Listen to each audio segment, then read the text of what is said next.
بسم اللہ الرحمن الرحیم الرحمن علم القرآن خلق الانسان علمہ البیان۔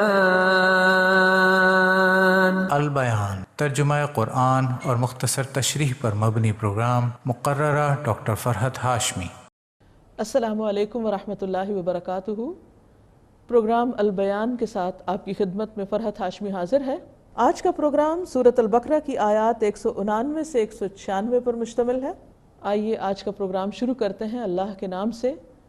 نحمدہ ونصلی علی رسولہ الکریم، اما بعد فاعوذ باللہ من الشیطان الرجیم، بسم اللہ الرحمن الرحیم، رب اشرح لی صدری ویسر لی امری واحلل عقدۃ من لسانی یفقہوا قولی۔ آئیے پہلے آج کی آیات کی تلاوت۔ اعوذ باللہ من الشیطان الرجیم، بسم اللہ الرحمن الرحیم۔ آج کی آیات کا ترجمہ۔ اے محمد صلی اللہ علیہ وسلم، لوگ آپ سے نئے چاندوں کے بارے میں سوال کرتے ہیں۔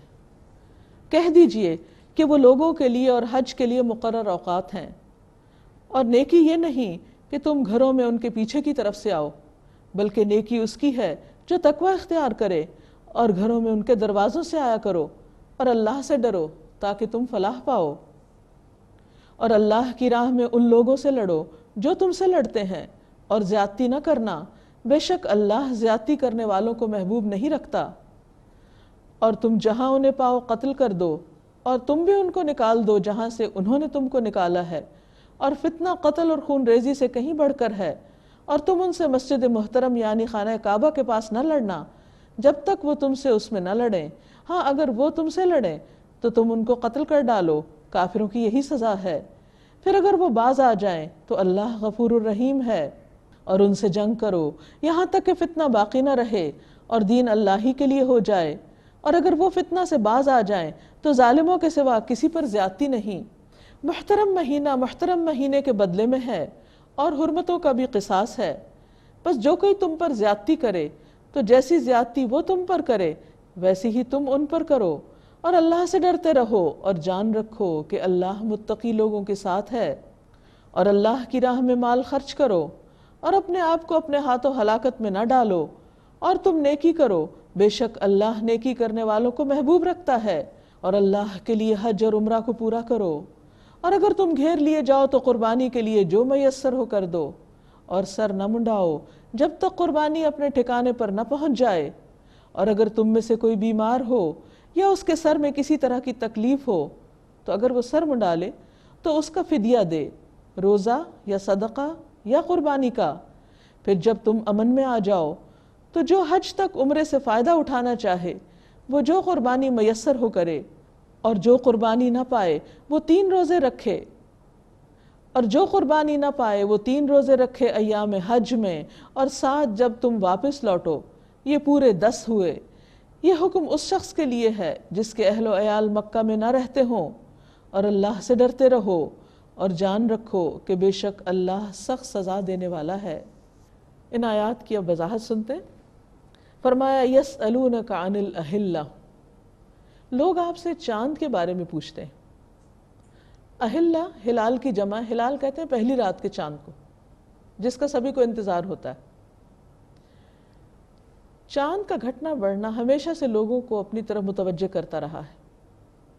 اہل عرب کی بھی چاند کے ساتھ طرح طرح کی توہمات وابستہ تھیں۔ مثلا وہ چاند کی بڑھتی تاریخوں کو اپنے لیے خوش قسمتی کا باعث سمجھتے اور گھٹتی تاریخوں کو نحوست کا باعث سمجھتے۔ تو لوگوں نے آپ صلی اللہ علیہ وسلم سے سوال کیا کہ یہ سب کیا ہے؟ فرمایا قل ہی مواقیت للناس والحج، آپ کہہ دیجئے کہ یہ لوگوں کے لیے اوقات کے مقرر کرنے کا ایک طریقہ ہے، اس سے لوگوں کو تاریخ معلوم ہوتی ہے، اور خصوصی طور پر حج کی عبادت کے لیے یہ سب گھٹنا بڑھنا رکھا گیا ہے، کیونکہ حج ایک مخصوص تاریخ پر ہوتا ہے جس کا تعین چاند دیکھ کر ہی کیا جا سکتا ہے۔ کسی اور طریقے سے نہیں۔ تو اس لیے عبادت حج کا یہاں ذکر کیا گیا۔ وَلَيْسَ الْبِرُّ بِأَن تَأْتُوا الْبُيُوتَ مِن ظُهُورِهَا، جہاں عبادت حج کا ذکر کیا گیا وہاں اس سے متعلق مختلف طرح کی جو بدعات اس معاشرے میں پائی جاتی تھیں ان کا بھی ذکر ہے۔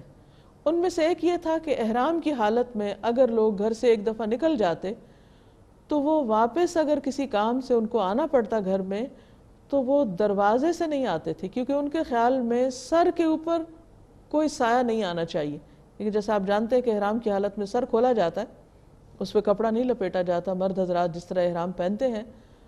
تو انہوں نے اپنے لیے یہ لازم کر لیا، یعنی ایک حکم کی پابندی میں اتنی شدت اختیار کر لی کہ اگر کسی ضرورت کے تحت بھی کسی چیز کے نیچے سے گزرنا پڑے تو اس کے نیچے سے نہ گزرو، اور اس کے لیے وہ اتنی مشقت کرتے تھے کہ چھت کے اوپر سے پھلانگ کر آتے، پچھلی دیوار سے آتے، تو اس کی یہاں پر اصلاح کر دی گئی۔ فرمایا وَلَيْسَ الْبِرُّ بِأَن تَأْتُوا الْبُيُوتَ مِن ظُهُورِهَا، یہ کوئی نیکی کی بات نہیں ہے، نیکی کا کام نہیں ہے کہ تم اپنے گھروں میں پچھواڑے سے آؤ، پیچھے کی طرف سے آؤ۔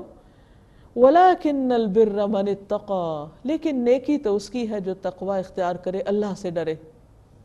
اصل نیکی خدا کا ڈر ہے، اور خدا کے ڈر سے انسان کوئی بھی کام جو کرتا ہے چھوٹا یا بڑا وہ نیکی کا کام ہوتا ہے۔ وَأْتُوا الْبُيُوتَ مِنْ أَبْوَابِهَا، اور گھروں میں ان کے دروازوں سے ہی داخل ہو۔ یہ اگرچہ ایک مخصوص حکم ہے لیکن اس کا اطلاق عام روزمرہ زندگی پر بھی ہوتا ہے کہ انسان کسی بھی کام کے کرنے کا ایک معقول، معروف اور سیدھا طریقہ اختیار کرے، کیونکہ اسی میں انسان کے لیے خیر و بھلائی ہے۔ وَاتَّقُوا اللَّهَ، اور اللہ سے ڈرو، لَعَلَّكُمْ تُفْلِحُونَ، تاکہ تم فلاح پا جاؤ، کامیاب ہو جاؤ۔ اس کے بعد قتال کا حکم دیا جا رہا ہے۔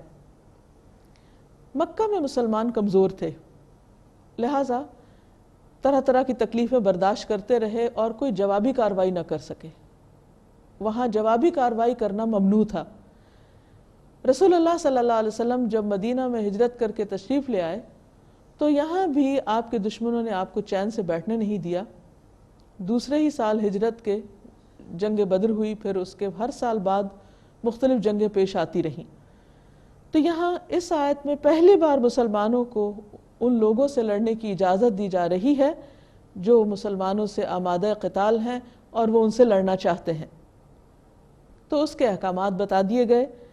وَقَاتِلُوا فِي سَبِيلِ اللَّهِ، اور اللہ کے راستے میں جنگ کرو، یعنی ذاتی مفادات اور دنیاوی اغراض کی خاطر نہیں، اللہ کی خاطر۔ کن سے جنگ کرو؟ الَّذِينَ يُقَاتِلُونَكُمْ، ان سے کرو جو تم سے لڑ رہے ہیں، جو تم سے جنگ کرتے ہیں۔ وَلَا تَعْتَدُوا، اور زیادتی نہ کرو، یعنی جنگ میں بھی زیادتی اور ظلم سے منع کیا گیا۔ وہ کیا کہ مثلاً قیدیوں کا یا جو مقتول ہیں ان کا مسئلہ کیا جائے، اذیت دے دے کر مارا جائے، یا پھر یہ ہے کہ ان کے ساتھ ان کو جلا دیا جائے، یا پھر عورتوں، بچوں، بوڑھوں کو قتل کیا جائے، یا درختوں کو بلا وجہ کاٹ دیا جائے، یا جانوروں کو نقصان دیا جائے، یا زمین پر کسی قسم کا فتنہ فساد کیا جائے۔ یعنی جنگ کی تو اجازت ہے بوقت ضرورت، لیکن اس میں زیادتی، ظلم اور گناہ کے کاموں کی اجازت نہیں ہے۔ اسی طرح خیانت سے روکا گیا۔ صحابہ کے دور میں ایک شخص جو کہ آپ کے ساتھ ایک جنگ میں شریک ہوا اور مارا گیا، تو لوگوں نے کہا کتنا خوش قسمت ہے، شہید ہوا۔ آپ نے فرمایا اسے شہید نہ کہو، میں اس پر آگ کی چادر چھائے ہوئے دیکھ رہا ہوں جو اس نے مال غنیمت میں سے چرا لی تھی۔ یعنی جنگ میں اگر کچھ مال تمہارے ہاتھ آتا ہے تو وہ اپنی مرضی سے آپا داپی سے اس کو نہیں استعمال کر سکتے، اس کو تمہیں جمع کرانا ہوگا اور وہاں سے پراپر وے میں تقسیم ہوگا۔ تو یہ ساری چیزیں زیادتی اور گناہ کے کاموں میں آتی ہیں جن کی جنگ میں بھی اجازت نہیں۔ ہمارے یہاں تو ایک مشہور محاورہ نا کہ محبت اور جنگ میں سب کچھ جائز ہے، یہ ہم نے خود ہی جائز کر لیا ہے۔ سب کچھ جائز نہیں ہے، اس کے بھی کچھ اصول، ضابطے اور طریقے ہیں۔ پھر فرمایا ان اللہ لا يحب المعتدین، اللہ زیادتی کرنے والوں کو محبوب نہیں رکھتا، وہ اللہ کے پسندیدہ بندے نہیں ہوتے۔ وَاقْتُلُوهُمْ، اور ان کو قتل کرو، حَيْثُ ثَقِفْتُمُوهُمْ، جہاں تم ان کو پاؤ، وَأَخْرِجُوهُمْ مِنْ حَيْثُ أَخْرَجُوكُمْ، اور تم بھی ان کو نکالو جہاں سے انہوں نے تمہیں نکالا تھا۔ اشارہ ہے مکہ کی طرف جہاں سے نکلنے پر مجبور کر دیا گیا تھا مسلمانوں کو، تو اب مسلمانوں کو اجازت دی جا رہی ہے کہ تم بھی ان کو نکال کر وہاں پر قابض ہو سکتے ہو، جو کہ بالآخر فتح مکہ کی شکل میں ہوا بھی۔ وَالْفِتْنَةُ أَشَدُّ مِنَ الْقَتْلِ، قتل کرنا کوئی اچھی بات نہیں، لیکن فتنہ فساد قتل سے بھی بڑی چیز ہے، اور یہاں فتنے کا معنی شرک بھی رکھا گیا ہے۔ وَلَا تُقَاتِلُوهُمْ عِنْدَ الْمَسْجِدِ الْحَرَامِ، اور ان سے جنگ نہ کرو مسجد حرام کے پاس، یعنی خانہ کعبہ کے پاس خون مت بہاؤ، جنگ نہ کرو، حتیٰ یقاتلوکم فی، یہاں تک کہ وہ تم سے اس میں جنگ کریں، پھر تو جواب دینا ہوگا ورنہ تو سب ختم ہو جاؤ گے۔ فَإِنْ قَاتَلُوكُمْ فَاقْتُلُوهُمْ، پھر اگر وہ وہاں تم سے جنگ کریں تو تم بھی ان کو قتل کر سکتے ہو۔ كَذَلِكَ جَزَاءُ الْكَافِرِينَ، یہی بدلہ ہے کافروں کا۔ فَإِنِ انْتَهَوْا، پھر اگر وہ رک جائیں، باز آ جائیں، توبہ کر لیں، فَإِنَّ اللَّهَ غَفُورٌ رَحِيمٌ، تو بے شک اللہ غفور الرحیم ہے۔ اور بہت سی مثالیں ہمارے سامنے ہیں کہ بہت سے لوگ جو ایک وقت میں نبی صلی اللہ علیہ وسلم کے خلاف لڑے، لیکن بعد میں انہوں نے توبہ کر لی، اسلام قبول کر لیا، اور پھر اسلام کی صفوں میں شامل ہو گئے اور بڑے بڑے کارنامے انجام دیے۔ خالد بن ولید اس کی ایک مثال ہے۔ تو اللہ تعالیٰ ایسے لوگوں کے پچھلے تمام گناہوں کو معاف کر دے گا، وہ غفور الرحیم ہے۔ وَقَاتِلُوهُمْ حَتَّى لَا تَكُونَ فِتْنَةٌ، اور ان سے جنگ کرو یہاں تک کہ فتنہ باقی نہ رہے، وَيَكُونَ الدِّينُ لِلَّهِ، اور دین اللہ ہی کے لیے ہو جائے۔ فَإِنِ انْتَهَوْا، پھر اگر وہ رک جائیں یعنی اس فتنے سے باز آ جائیں، فَلَا عُدْوَانَ إِلَّا عَلَى الظَّالِمِينَ، تو ظالموں کے سوا کسی پر زیادتی نہیں کی جائے گی، یعنی ظالموں ہی کا ہاتھ روکا جائے گا۔ الشہر الحرام بالشہر الحرام، محترم مہینہ محترم مہینے کے بدلے میں ہے، یعنی محترم مہینے سے مراد حرام مہینے جن کو کہا جاتا ہے محرم، رجب، ذی القعدہ اور ذی الحج، ان میں اہل عرب حج اور عمرے کے لیے نکلا کرتے تھے، ان میں جنگ بندی ہوتی تھی، جنگ منع تھی۔ اسلام نے آ کر اس حرمت کو باقی رکھا، فرمایا کہ ان مہینوں میں جنگ نہیں کی جائے گی، لیکن ہاں اگر کوئی تم سے اس مہینے میں لڑنے کے لیے آ جائے تو پھر تمہیں اس میں جواب دینا ہوگا۔ والحرمات قصاص، اور حرمتوں کا بھی قصاص ہے۔ فمن اعتدى علیکم فاعتدوا علیہ بمثل ما اعتدى علیکم، پس جو کوئی تم پر زیادتی کرے تو جیسی زیادتی وہ تم پر کرے ویسی ہی تم ان پر کرو، یعنی اس سے آگے نہ بڑھو ورنہ تم ظالم ہو جاؤ گے۔ واتقوا اللہ وَاعْلَمُوا أَنَّ اللَّهَ مَعَ الْمُتَّقِينَ، اور اللہ سے ڈرو اور جان لو کہ اللہ تقوی والوں کے ساتھ ہے۔ یعنی جنگ جیسے موقع پر بھی اگر کوئی شخص اللہ سے ڈر کر اللہ تعالیٰ کے احکامات کی پابندی کرتا ہے اور ظلم اور زیادتی سے بچتا ہے، گناہ کے کاموں سے بچتا ہے، تو ایسے شخص کو اللہ کی مدد حاصل ہو جاتی ہے۔ وَأَنفِقُوا فِي سَبِيلِ اللَّهِ، اور اللہ کے راستے میں خرچ کرو، اللہ کے راستے میں یعنی دین کے کاموں میں، دین کی ترقی میں۔ وَلَا تُلْقُوا بِأَيْدِيكُمْ إِلَى التَّهْلُكَةِ، اور اپنے ہاتھوں اپنے آپ کو ہلاکت میں نہ ڈالو۔ اس کا کیا مطلب ہے کہ اگر تم اللہ کے راستے میں خرچ نہیں کرو گے تو تمہارا نقصان ہو جائے گا، بحیثیت تم مسلمان امت کے خسارے میں پڑ جاؤ گے۔ اسلام میں انفاق فی سبیل اللہ کی مدوں میں صرف غریب، مسکین اور محتاج ہی شامل نہیں ہوتے، بلکہ اس میں فی سبیل اللہ بھی خرچ کرنے کا حکم ملتا ہے۔ بارہا قرآن مجید میں اس کی تاکید کی گئی ہے، اور اس کا مطلب کیا ہے کہ وہ کام جس سے اسلام کی نشر و اشاعت ہوتی ہو، اسلام کی ترقی ہوتی ہو، اجتماعی فائدے کے کام جس میں عمومی طور پر مسلمانوں کی بھلائی ہو، ان مدوں میں بھی خرچ کرو۔ وَأَحْسِنُوا، اور احسان کرو، نیکی کرو۔ کیوں؟ اس لیے کہ فرمایا ان اللہ یحب المحسنین، بے شک اللہ محسنین سے محبت رکھتا ہے۔ ہر انسان یہ چاہتا ہے کہ وہ اللہ سے محبت کرے تو اللہ سبحانہ وتعالیٰ بھی اس سے محبت کرے، لیکن اللہ کی محبت کیسے حاصل ہو سکتی؟ ان کاموں کے ذریعے جو اللہ کو محبوب ہیں۔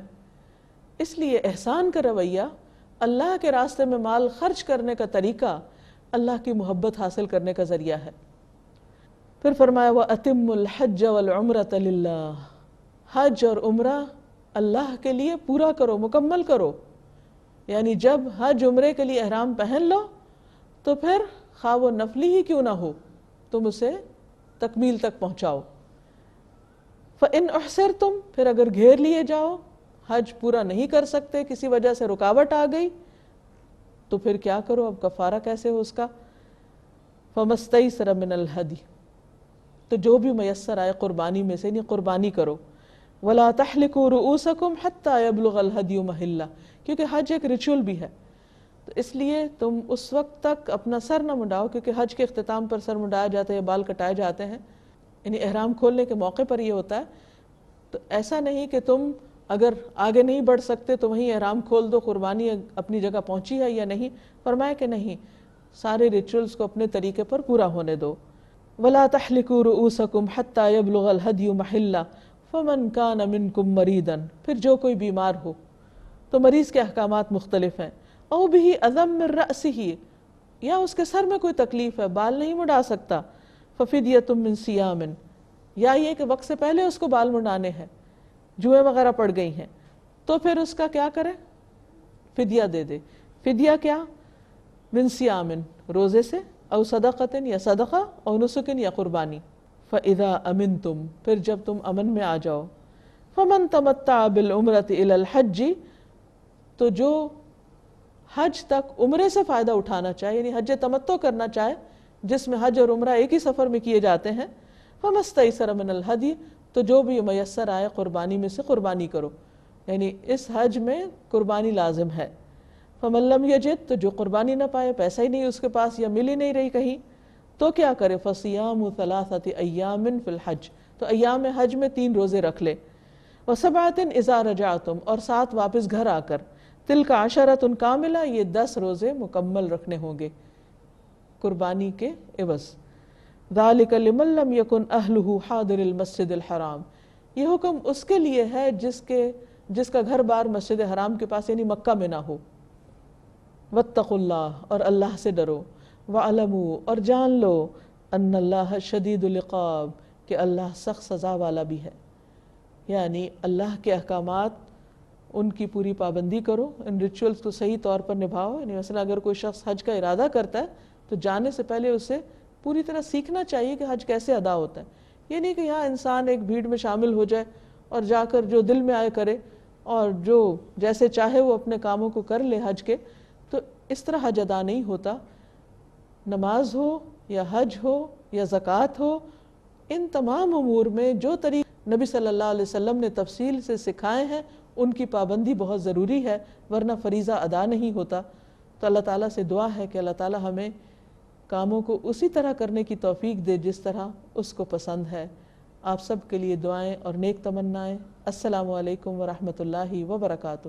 هذا بيان للناس وهدى وموعظة للمتقين.